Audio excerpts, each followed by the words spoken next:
Okay, magandang araw sa iyo. Based sa mga material na ibinahagi mo, parang may isang tahimik pero malaking pagbabago na nangyari sa mismong Hmm. konsepto ng ministeryo. Para bang kung hindi natin napapansin, dahan-dahang nag-iba yung kahulugan niya mula sa isang sagradong tawag, isang calling, papunta sa isang profesional na karera. Tama. At yan mismo ang layunin natin ngayon. Susuriin natin ng malaliman yung pagbabagong yan.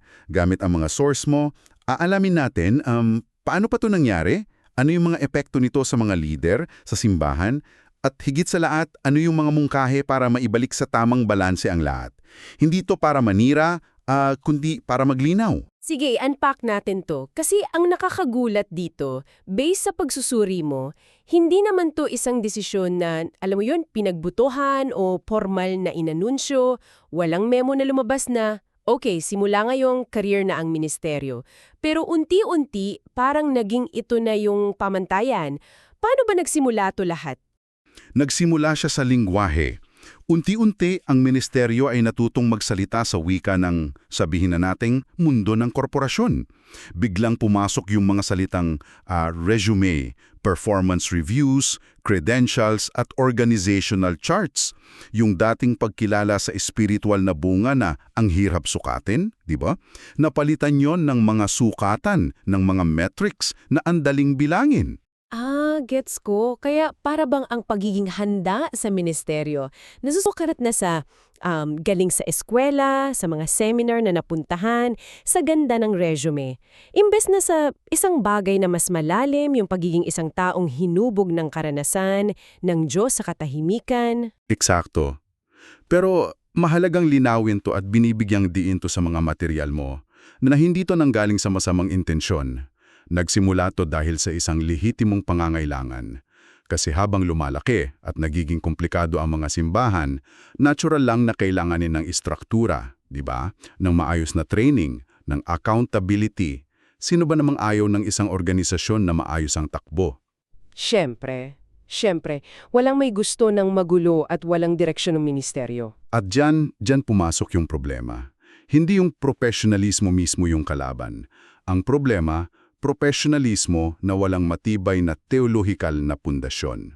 Ang nangyari, yung lohika ng isang karera kung saan may hagdanan kang inaakyat, may promosyon kang inaasahan, May kompetisyon. performance. Sandali, parang sinasabi mo na yung mismong ideya ng pag-a-apply sa isang ministeryo ay baliktad na agad kumpara sa pattern na nakikita natin sa Biblia. Ibang-iba nga yung dating yan. Kasi sa mga kwento sa Biblia, ang pagtawag ay palaging isang interruption, isang pagambala. Isang malaking pagambala. Hindi siya job application na tinitingnan mo muna yung qualifications at saka yung benefits package. Isipin mo si Moses.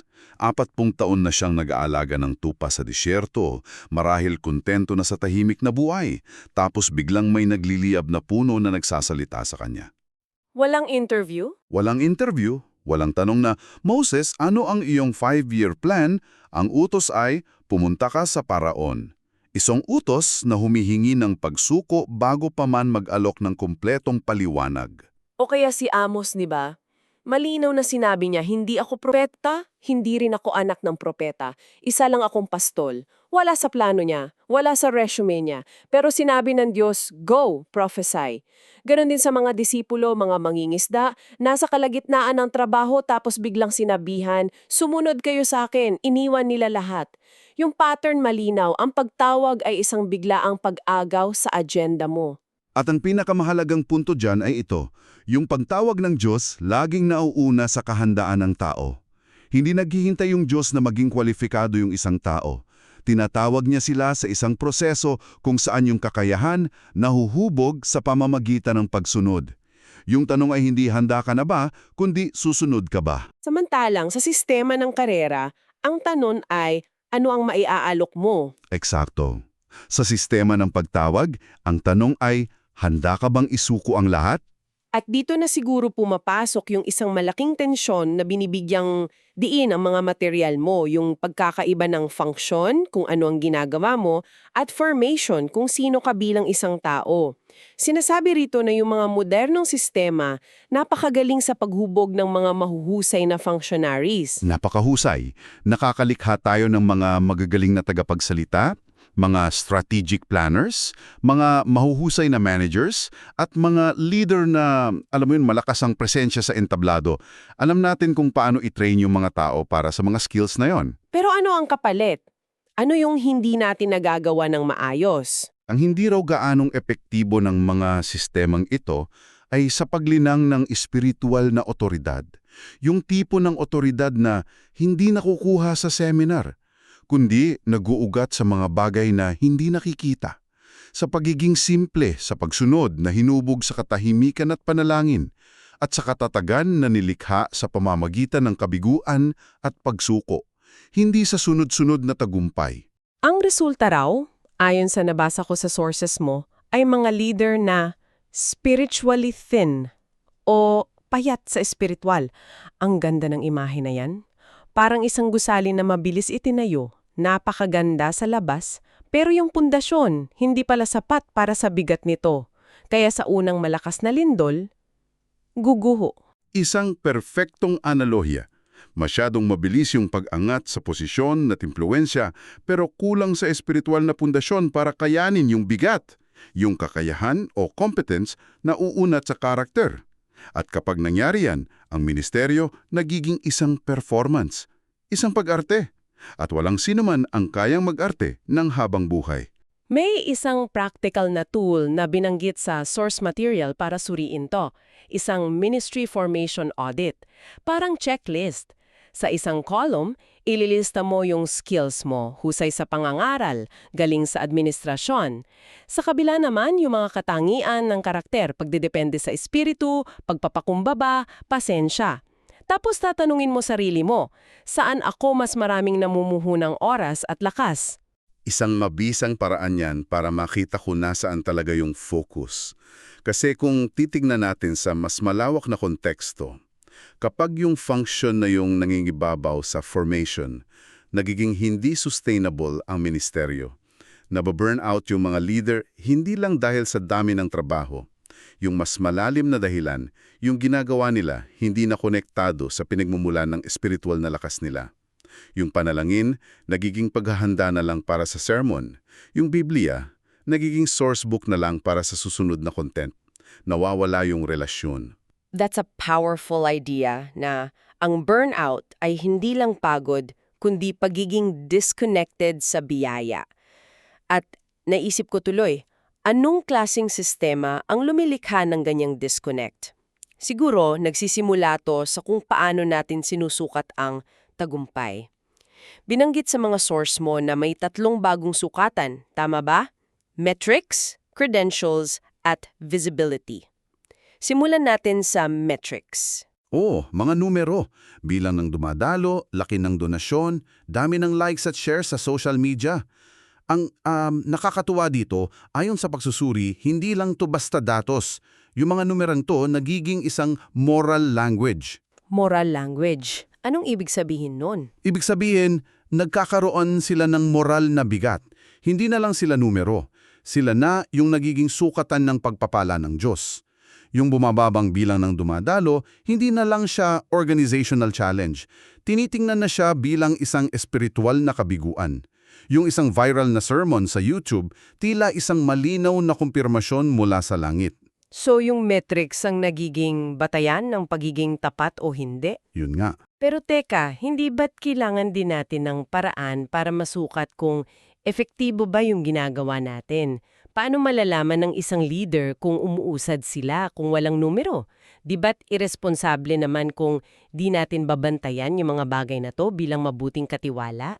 Isang napakagandang tanong at malinaw ang source na hindi masama ang metrics. Ang mga ito ay tools. Ang panganib kapag yung tools na yun ang naging amo. Kapag yung mga numero ang nagdidikta ng ating halaga at direksyon. Dito pumapasok yung napakalaking kaibahan sa karanasan ng mga propeta sa Biblia. Kunin natin si Propeta Jeremiah. Oo, yung weeping prophet. Eksakto. Sa loob ng 40 taon, nangaral siya sa Israel. Anong resulta? Tinanggihan ang mensahe niya, pinagtawanan siya, ikinulong, itinapon sa balon na may putik.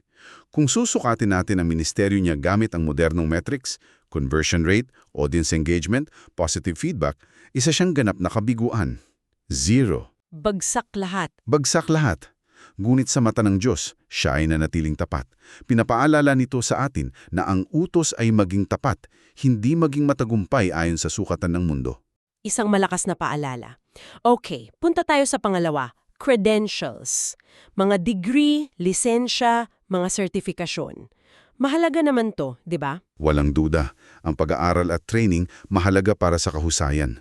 Pero yung panganib na tinutukoy sa mga material mo ay yung credentialism, isang sitwasyon kung saan yung mga papel at titulo na yung nagiging kapalit ng espiritual na lalim at discernment. Paano nangyayari yon? Halimbawa, sa pagpili ng isang leader, mas madali at mas safe na tingnan yung resume. Graduate siya sa kilalang seminaryo, may doctorate siya, 10 taon na siyang pastor.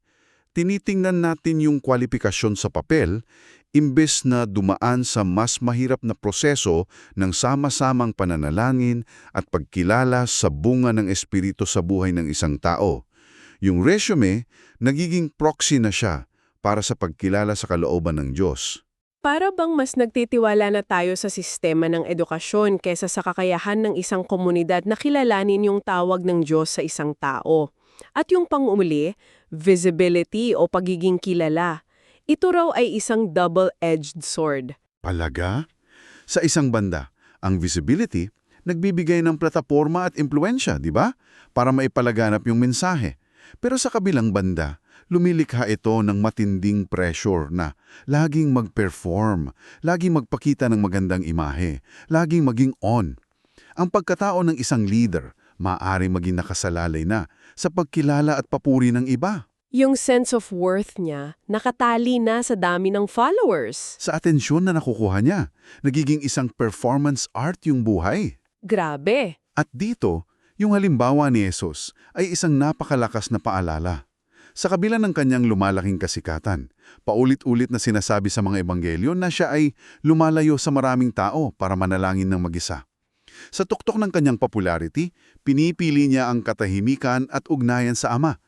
Pinapakita nito na ang tunay na otoridad hindi nagmumula sa atensyon ng tao, kundi sa malalim at hindi nakikitang relasyon sa Diyos. Ang lahat ng ito, yung pagtuon sa metrics, credentials at visibility, may malinaw na mga kahihinatnan at prangka ang mga source mo tungkol dito.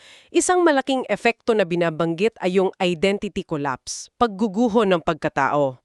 Oo, at nakakatakot tong isipin kapag yung buong halaga mo bilang leader ay nakatali na sa posisyon mo, sa performance mo at sa resulta ng ginagawa mo, nagiging mapanganib yung buhay. Yung tagumpay, nagpapalaki ng ulo, nagiging sanhi ng kayabangan, at yung kabiguan hindi na lang isang setback. Isa na siyang atake sa buong pagkatao mo. Nakakamatay ng kalooban. Nakakabaliw siguro yung bigat niyan, na bawat sermon, bawat proyekto, hindi lang trabaho ang nakataya kundi yung buong pagkatao mo sa harap ng komunidad at sa harap ng Diyos. Walang espasyo para maging mahina, para magkamali o para sabihing hindi ko alam ang sagot.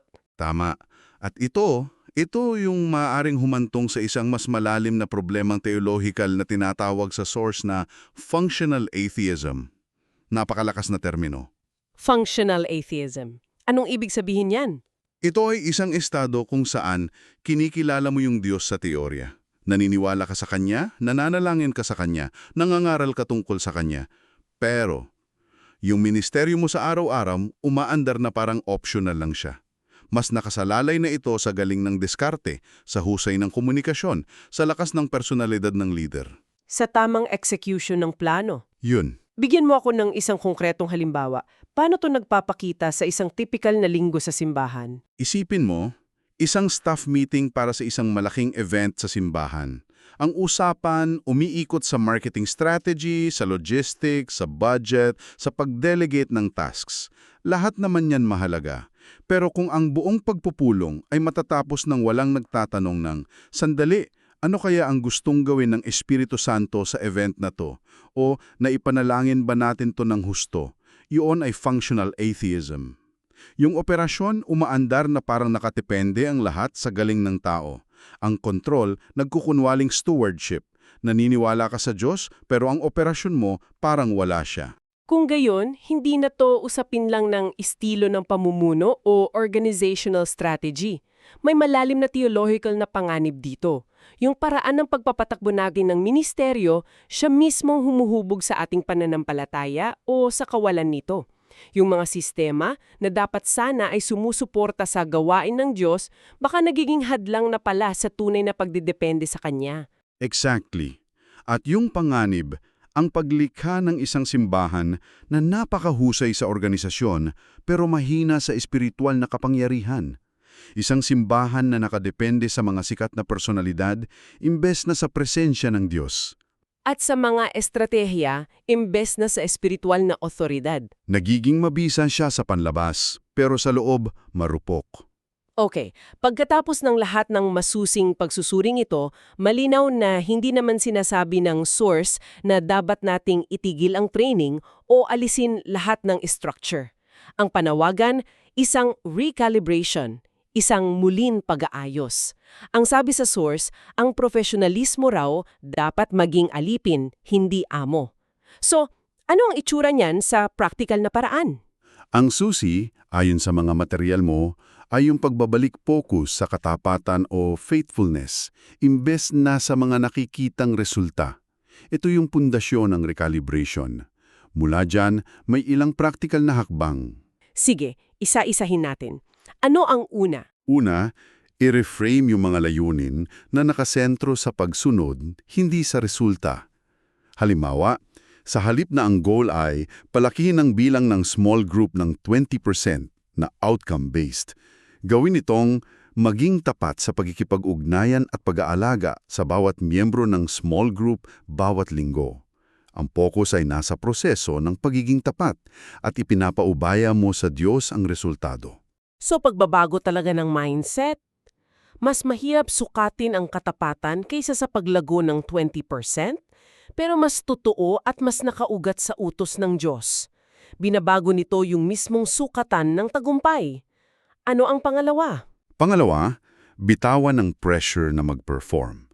May malaking pagkakaiba ang tapat na paghahanda at ang performance.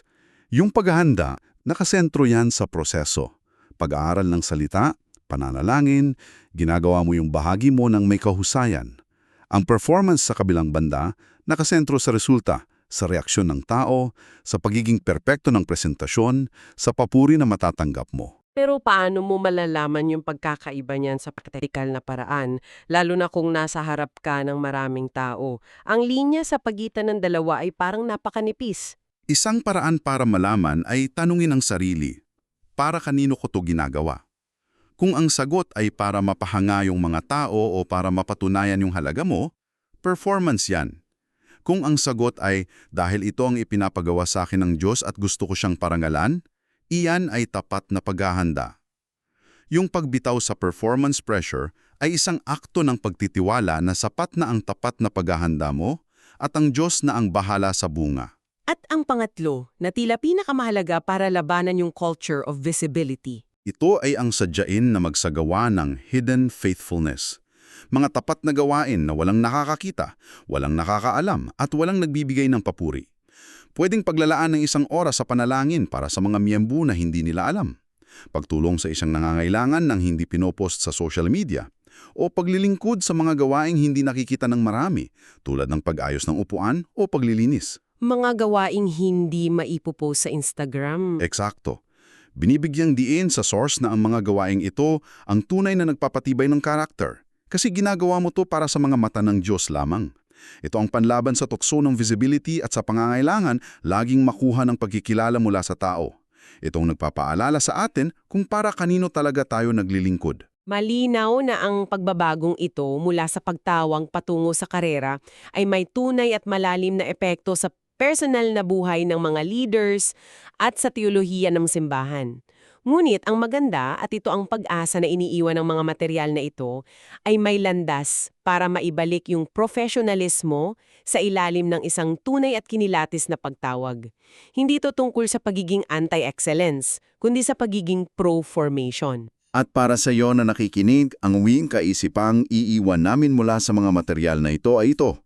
Ang kinabukasan daw ng simbahan ay hindi huhubugin ng mga pinaka-credentialed o pinakakilalang mga leader. Ito ay huhubugin ng mga taong kayang kilalanin yung malaking pagkakaiba ng career advancement at ng spiritual authority. At handang piliin ang formation kaysa sa performance, kahit na ang pagpiling iyon ay kadalasang hindi nakikita at hindi binibigyan ng gantimpala ng mundo. Dahil dito, may mahalagang tanong na lumalabas. Ano ang isang hindi nakikitang desisyon na maaari mong gawin ngayong linggo na mas uunahin ang iyong formation kaysa sa iyong performance?